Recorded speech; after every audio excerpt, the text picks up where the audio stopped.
Hello friends. 'Gaami' movie మీద నేను ఒక వీడియో చేశాను. అంటే చాలా రోజుల క్రితం రిలీజ్ చేయాల్సిన వీడియో ఇది. అన్‌ఫార్చునేట్‌లీ కొంచెం బిజీగా ఉండటం వల్ల లేట్‌గా రిలీజ్ చేశాను. But still I think it's worth to know. So, మన సొసైటీలో ఉండే కొన్ని మూఢనమ్మకాలు, ఈ మూఢనమ్మకాలు కూడా తీసేస్తే మన సొసైటీ ఇంకెంత బావుంటది అనే దాని మీద మనం వర్క్ చేస్తున్నాం గదా! సో, ఈ ప్రాసెస్‌లో మనము ఎన్‌జీఓస్‌తో మాట్లాడాము. దేవదాసి సిస్టమ్ గురించి, ఉమెన్ అప్‌లిఫ్ట్‌మెంట్, ఎంపవర్‌మెంట్ గురించి మనం చాలామంది ఎన్‌జీఓస్‌తో కూడా మాట్లాడాము. ఇంటర్వ్యూస్ కూడా చేశాం కదా! సో, ఆ ఇంటర్వ్యూలో మేము తెలుసుకున్న విషయాలని ఈ 'గామి' మూవీలో కూడా ఆల్మోస్ట్ చాలా దగ్గరగా చూపించారు. సో, ఇన్ కేస్ ఎవరన్నా చూడకపోయి ఉంటే గనక ప్లీజ్ చూడండి. మీ సైడ్ నుంచి గూడా సొసైటీకి ఏదో ఒక రెస్పాన్స్ ఎలా వీలైతే అలాగా, అంటే ఎలాగా ఇవ్వగలరో మీరు ఆలోచించి ఇవ్వండి. అదర్‌వైజ్ ఆహ్, అదర్‌వైజ్ మా art of giving society through మీరు డొనేట్ కూడా చేయొచ్చనమాట. వాళ్ళకి కాంట్రిబ్యూట్ చేయొచ్చు. లేకపోతే మీరు వాలంటీరింగ్ చేయొచ్చు. So, okay. Yeah! Let's get into the topic.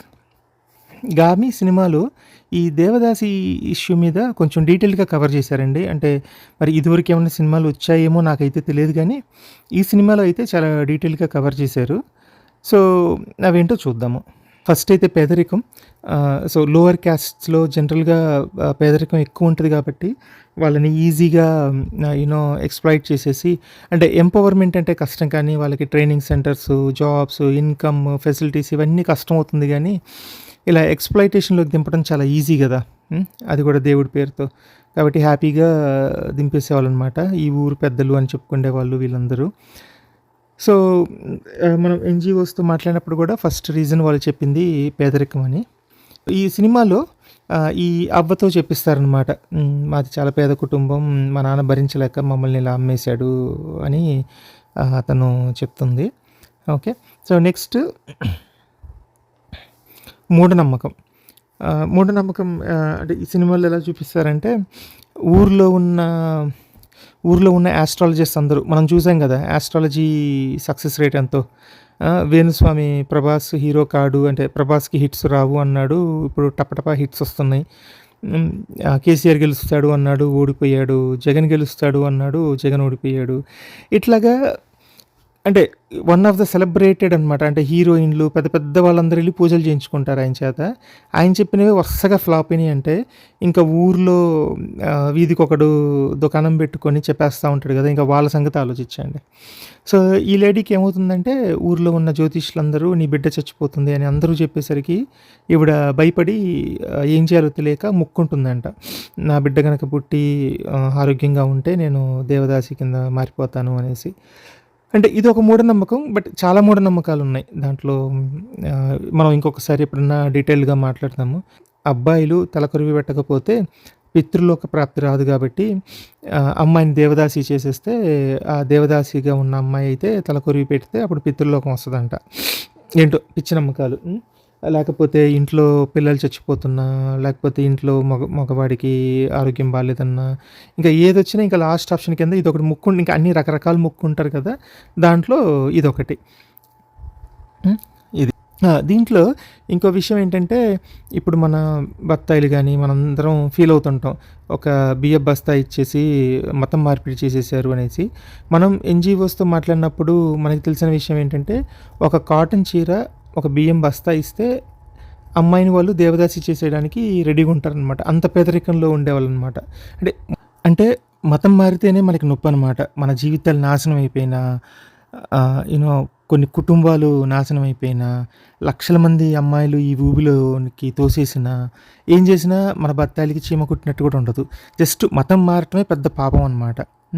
మనం ఉన్న మతంలో మనం సరిగ్గా చూసుకుంటే, బలమున్నోడు, శక్తున్నోడు, టాలెంట్ ఉన్నోడు, తెలివున్నోడు వీడు మిగతా వాళ్ళని, మన మతంలో ఉన్న వాళ్ళని సరిగ్గా చూసుకుంటే ఎవరు మారరు మతం. ఏదో బస్తా కోసం మారారు, అరబస్తా కోసం మారారు అనేది కబుర్లే గానీ, నిజంగా అక్కడ వివక్ష ఉంది కాబట్టే మారారు. ఈ వివక్ష ఉందనేది కూడా చాలామంది ఒప్పుకున్నారు మనకి ఇప్పటికి గూడా. కాబట్టి ఒకవేళ ఇంకా ఎవరు మతం మారకూడదు, లేకపోతే మన మతాన్ని, ధర్మాన్ని రక్షించాలి అంటే, ఇంకా విశాలంగా ఆలోచించి, అందరికీ మనం ఫ్రెండ్లీగా ఉన్నామనే ఫీలింగ్ వస్తే అప్పుడు ఆటోమేటిక్‌గా అందరూ వస్తారు గానీ, ఇట్లా చొక్కాలు చించుకుంటూ, కత్తులు పట్టుకొని రోడ్ల మీదకెళ్ళి ఇలాంటి రియల్ ఇష్యూస్‌ని దాచిపెడితే మాత్రం అది ధర్మానికి మేలు కాదు, ధర్మానికి నష్టమే జరుగుతుంది. నెక్స్టు అవకాశవాదం. అసలు ఈ ఊర్లో పెద్దలిద్దరు మాట్లాడుకుంటూ ఉంటారు. ఏంటి, ఊర్లో వర్షాలు పడట్లేదనో, లేకపోతే ఏదో సమస్యొచ్చిందనో, అమ్మకి సేవ చేసుకోవాలి అంట. ఏంటి అమ్మకి సేవ? అంటే దేవదాసి దగ్గరికెళ్ళి ఒక నైట్ గడపటం. అది సేవ. ఇదంతా గూడా అమ్మవారి పేరు మీద. వాళ్ళు చేసే పనులన్నీ అమ్మకి సేవ చేసుకోవటం, లేకపోతే అమ్మ కోపిచ్చింది, అమ్మని శాంతింపచేయాలి. అన్నీ దేవదాసికి చేస్తే అమ్మకి సేవ చేసినట్టంట. మరి అది అది నాకైతే అర్థం కాలేదు మరి. అమ్మకి సేవ చేసుకోవటం అనే పేరుతో నైట్ గడపటం దేవదాసితో, అది ఎట్లా, అదేం సేవో మరి అసలు. చూడండి అసలు ఏ దేనికి లింక్ పెట్టి లాస్ట్‌కొచ్చేది అక్కడికనమాట. ఏ ప్రతి పనికి ఎక్కడ ఏ పని జరగకపోయినా లాస్ట్‌కి అటు ఇటు తిప్పి లింక్ తెచ్చి ఇక్కడికి పెడతారు వాళ్ళు. అమ్మవారి పేరు మీద ఇంకా మనకి ఇండియాలో చూస్తే అమ్మవారి పేరు మీద ఇది ఇంకా ఎక్కువ జరుగుద్దంట. అమ్మవారి టెంపుల్స్‌లో ఈ ఆచారం స్పెషల్‌గా టూ మచ్‌గా ఉంటదంట. ఈవెన్ మనం చూసిన స్టడీస్‌లో కూడా ఏంటంటే ఎల్లమ్మ, పోచమ్మ అని చెప్పి తెలంగాణ సైడు, ఆంధ్ర సైడ్ ఇంకా వేరే దేవతలు, కర్ణాటకలో వేరే దేవతలు, అందరూ దేవతల మీదే ఎక్కువ జరుగుద్దంట. మరి అదేమి విచిత్రమో నాకైతే అర్థం కాదు.